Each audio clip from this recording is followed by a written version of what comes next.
আগে টেক্সটাইলে চাকরি করতাম, তো এই করোনার পরে আইসা এই ডিমের ব্যবসাটা ধরছি। তখন মাশাআল্লাহ আলহামদুলিল্লাহ ভালোই সারা পাচ্ছি, চলে। হাঁসের ডিম আছে, মুরগির ডিম আছে, সরিষা ভর্তা দিয়া, কাসুমত দিয়া, আর মশলা আছে, লবণ টবণ দিয়ে আলহামদুলিল্লাহ ভালোই আছি। দিয়া বলতে নিজে থেকে আস্তে আস্তে চিন্তা করলাম যে একটা জিনিস কিছু করি। তো করা থেকে যেমন মনে হলো যে ডিমটা মোটামুটি একটু ভালো জিনিস, কোনো ভেজাল নাই, নির্ভেজাল মুক্ত জিনিসটা বিক্রি করলে কোনো কথা বিতর্ক বা তর্ক বিতর্ক নাই।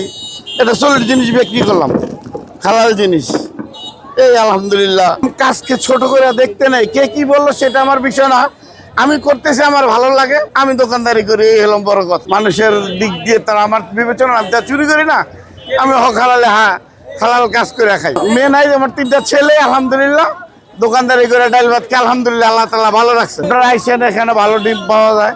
আমরা দেশি আসে ডিমটা আনার ব্যবস্থাই নেই, বেশিরভাগ লাল কুসুমের আমাদের ডিমটা হয় আলহামদুলিল্লাহ। চাটনির সম্বন্ধে এখানে পেঁয়াজ আছে, সরিষা আছে, কাসন্তি আছে, টমেটো চাটনি আছে, তারপরে তেঁতুল দিয়ে আচার একটা বানানো হয়েছে। এই 3 পদের মশলা আপাতত আমি দিচ্ছি। আর ভর্তা দিয়া এই লবণ আছে, লবণের সাথে মশলা টশলা আছে, বিক্রি করতেছে। এখন আমি 12 মাসই বিক্রি করতেছি।